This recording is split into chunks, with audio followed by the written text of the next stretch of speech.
Hey guys, this is Luke from Radical Fingerboards. Today we're doing an unboxing, but mainly a setup video of this Skull Fingerboards. It's the classic Wedgwood. It's a 34mm deck. It's the brand new ones that's just come out. Let's get started.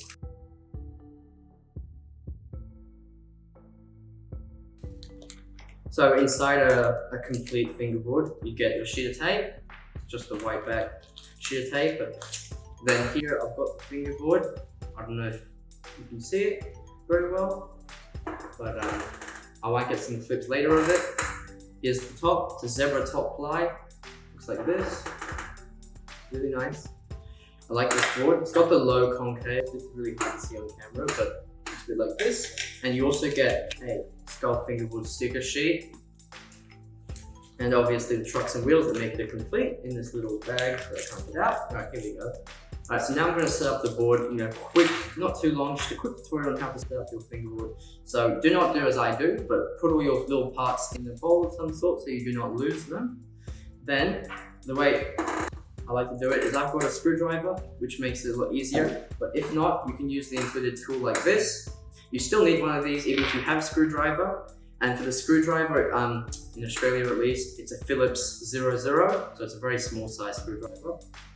So I'm just going to get started here. I'm going to take the first bolt and put it in the top corner of the board and just put it in halfway. Then I'm going to get the truck, hold it from the other side like this, and just screw in. And there we go. Okay, so here there's only one screw on the board, but you can see it's fully attached. It's nice and flat, no gap.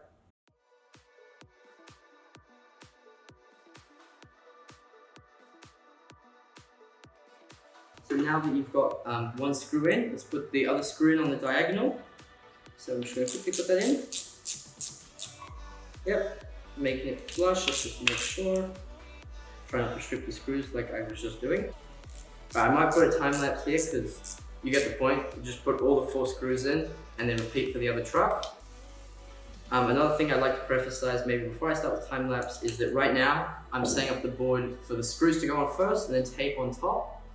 Some people prefer to put the tape on first, like a normal skateboard, and then you cut a little hole through the grip to put the screws through. It's a lot easier this way, putting the screws on first, because there's no grip to get in your way.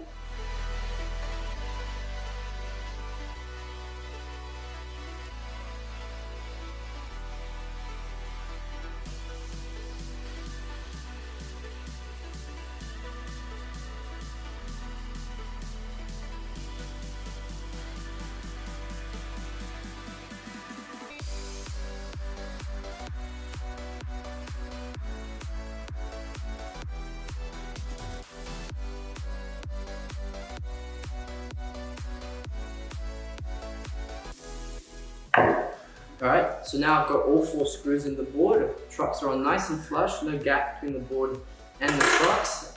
So now I'm ready to put the wheels and the spacers on. It's a little bit hard to see, but I've got the spacer here. I'm going to put this on first. And then I'm going to take the original T-tool here, which came with it. I'm going to take the black wheel, put the black wheel on there.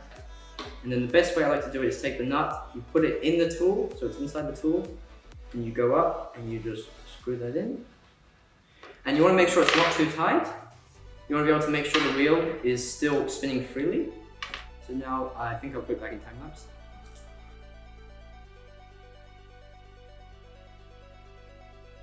Look at that, look at that wheel.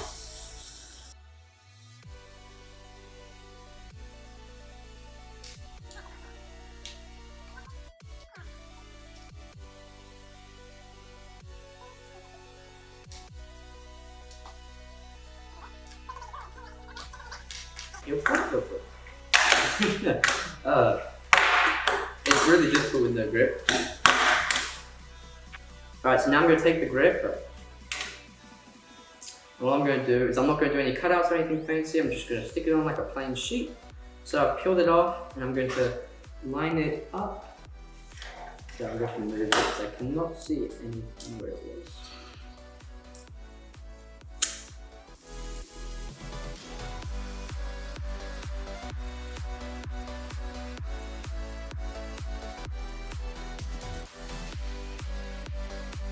So now, I've got a cutter here.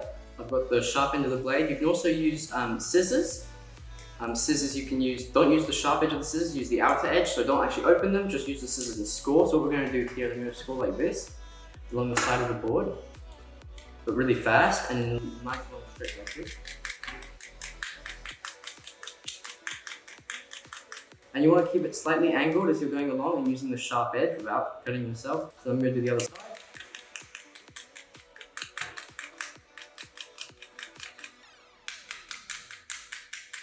So going around the nose and the tail is slightly more tricky. The only reason it's more tricky is because it's not just a straight line where you can score down. You've got to follow the board as you go around. Obviously, don't expect your first grip job to look like this. This is my job, and I do grip a lot of fingerboards. So as you can assume, you get quite good at things when you do them a lot. Just want to make sure the grip hasn't folded over. Keep going around.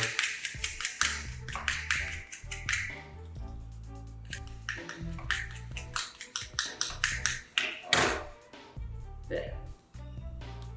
There's all the excess grip. We don't need that anymore. You can chuck that in the bin wherever you need it. Then I'm just going to take my thumb and just go around the edges like this, making sure they're nice and smooth and there's nothing I'm not happy with in my grip job. Right, now we're done. This and all that can be thrown out. Perfect. If I do a little flip. I like the trucks a lot looser than they are out of the box, so I'm going to loosen them a bit because that's much too tight for me. And if they're still too tight, you can obviously change bushings, remove the washer. So here I make them a lot looser, if you can see. A bit hard to see, but makes it a more cruisy feel. So, use my kick foot.